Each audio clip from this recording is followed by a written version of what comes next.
Bem-vindo à sessão 2 do Retiro 1, e nós vamos ver o mundo como da forma que Deus vê. E há duas passagens que são chave nessa primeira parte.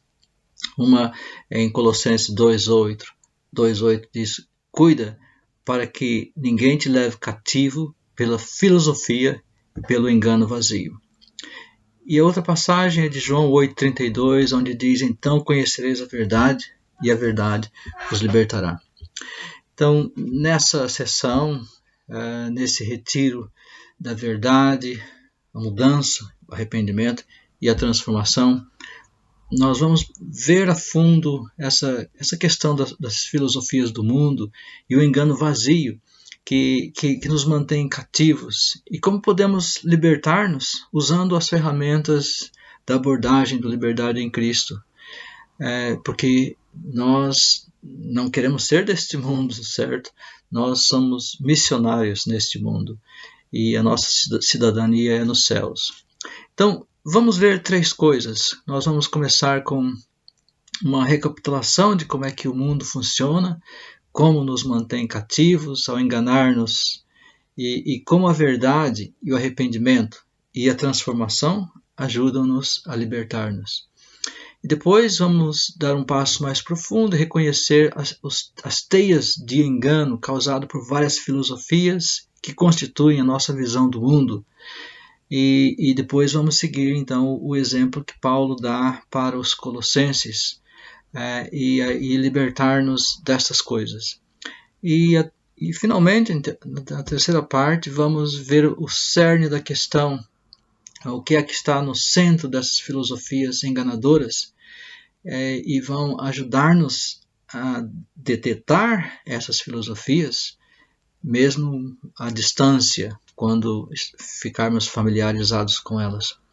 Depois vamos concluir com uma relação pessoal e íntima com Jesus, que nos permite ver a verdade como o filho mais novo e a ver o mundo como Deus o vê.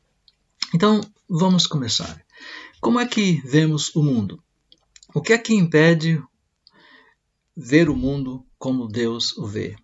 Por outras palavras, o que é que nos impede de vivermos a verdade? Na seção 3 do Liberdade em Cristo, nós sabemos que o mundo é uma das três coisas que nos retém, que não nos deixa caminhar.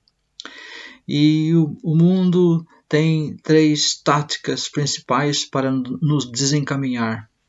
Promete satisfazer as necessidades mais profundas de significado, segurança e aceitação, mas falha miseravelmente. Depois pinta uma imagem completa, mas falsa, da realidade, que é conhecida como a visão do mundo. E encoraja-nos não a substituir essas crenças, que são fundamentais, mas promove uma escolha para nós escolhermos e misturarmos pensamentos do mundo com partes da verdade, e qualquer coisa que a gente gosta para formar parte da nossa visão do mundo. E por trás de todas essas coisas está o príncipe deste mundo, que Jesus diz em João 12:31, o diabo.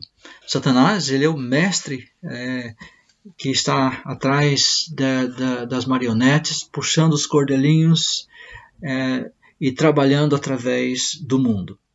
Ele procura acusar, ele tenta enganar, e a acusação e a tentação são talvez fáceis de detectar, embora muitas vezes continuemos a cair nelas, mas por definição o engano é mais difícil. E é principalmente através das nossas visões do mundo que somos enganados. Se somos enganados, não estamos a ver o mundo como Deus o vê. Como Paulo diz que nesse sentido, então, somos mantidos cativos. Rob Davis, que é o líder do Liberdade em Cristo no Reino Unido, ele trabalhou no Uganda com a sua esposa. E ele diz o seguinte: primeira vez que ouvi como a minha visão do mundo estava a influenciar a forma como eu via a verdade, fiquei impressionado. minha esposa e eu estávamos a preparar-nos para sermos missionários no Uganda. E rapidamente me apercebi de que muito do que eu pensava ser bom, a crença bíblica, estava na realidade contaminada pela minha visão do mundo. Na essência, nós corríamos o risco de não apenas ser um missionário do Evangelho, mas alguém que exporta uma visão do mundo com um pouco do Evangelho embutido naquela visão.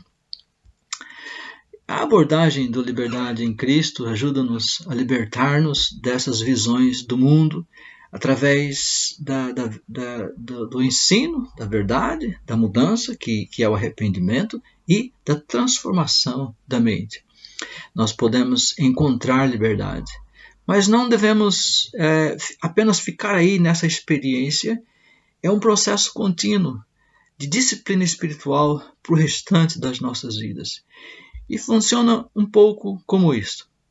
Começa com uma nova dose de verdade a ser revelada, quer seja sobre Deus, quer seja sobre quem somos em Cristo. Isso acontece frequentemente através do ensino. Talvez aquilo que a Bíblia diz, quem sou eu? Quando ouvimos quem nós realmente somos.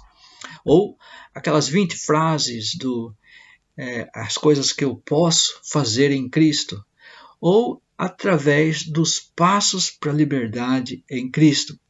Então, conhecer a verdade, ao conhecer a verdade, nós nos damos conta das mentiras que acreditamos. E talvez seja sobre nós próprios ou sobre Deus. Acreditar na mentira conduz rapidamente ao pecado e por isso muitas vezes inconscientemente damos uma base de apoio ao inimigo.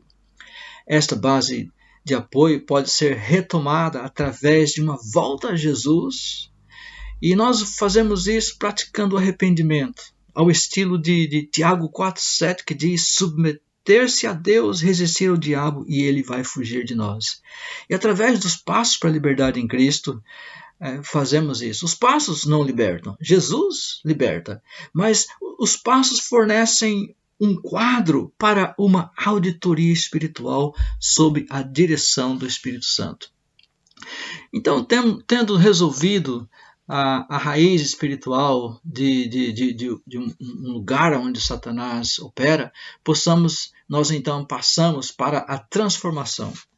E o problema é que o lugar que nós damos ao maligno pode transformar frequentemente em fortalezas que foram cimentadas nas nossas mentes através de anos de hábito pensando em acreditar em mentiras. E demora tempo demolir essas fortalezas. Mas nós fazemos isso através da renovação da mente, aquilo que está escrito em Romanos 12:2, usando o destruidor de fortalezas, renunciando intencional e determinadamente à mentira e substituindo-a pela verdade. Isso torna-nos emocionalmente, torna-se emocionante se ainda não é para você, porque então os nossos olhos se abrem e nós podemos ver que podemos ser libertos dessas coisas. E é como uma escada em espiral que sobe para e nos move de glória em glória. À medida que nós subimos essa escada, praticamos essas disciplinas espirituais, reconhecemos as diferentes camadas de engano que nos mantêm cativos. No início são mentiras sobre nós próprios, sobre Deus, coisas individuais que não resistem à luz das Escrituras. Podem ser coisas como eu sou inútil ou nunca serei qualquer coisa. Ou então, eu estou preso nesse pecado. Ou então, Deus não pode me amar depois daquilo que eu fiz. E nesse retiro, e particularmente quando passar pelos passos, Deus vai revelar de uma maneira gentil a mentira que você tem estado a acreditar. Ele vai quebrar a base espiritual causada por acreditar nessa mentira. E você vai construir um destruidor de fortaleza para garantir que você não vai cair mais naquela armadilha. E é tremendo isso. Uma vez que entramos na rotina de reconhecer essas mentiras individuais, logo de começo, e perceber que na realidade a maneira como vê no mundo não é como Deus vê, e isso só quando compreendemos a verdade. Muitas vezes há muito mais filosofia envolvida do que desejamos. Nenhum de nós tem apenas uma filosofia a formar a nossa visão do mundo. Há mais escolhas de coisas antigas, uma mistura de várias influências, dependendo da experiência da tua vida. Ao usarmos os recursos, essas filosofias e os diferentes componentes da tua visão do mundo ficam expostos. Antes de mergulharmos mais profundo numa exposição, vamos fazer uma pausa para refletir e vamos partilhar se nós estivermos num grupo. E a questão é, pense na tática do mundo. Que tática do mundo experimentou na sua própria vida como discípulo? E como detectar e como superar isto? Então, vamos passar alguns minutos e depois voltamos. Que Deus te abençoe.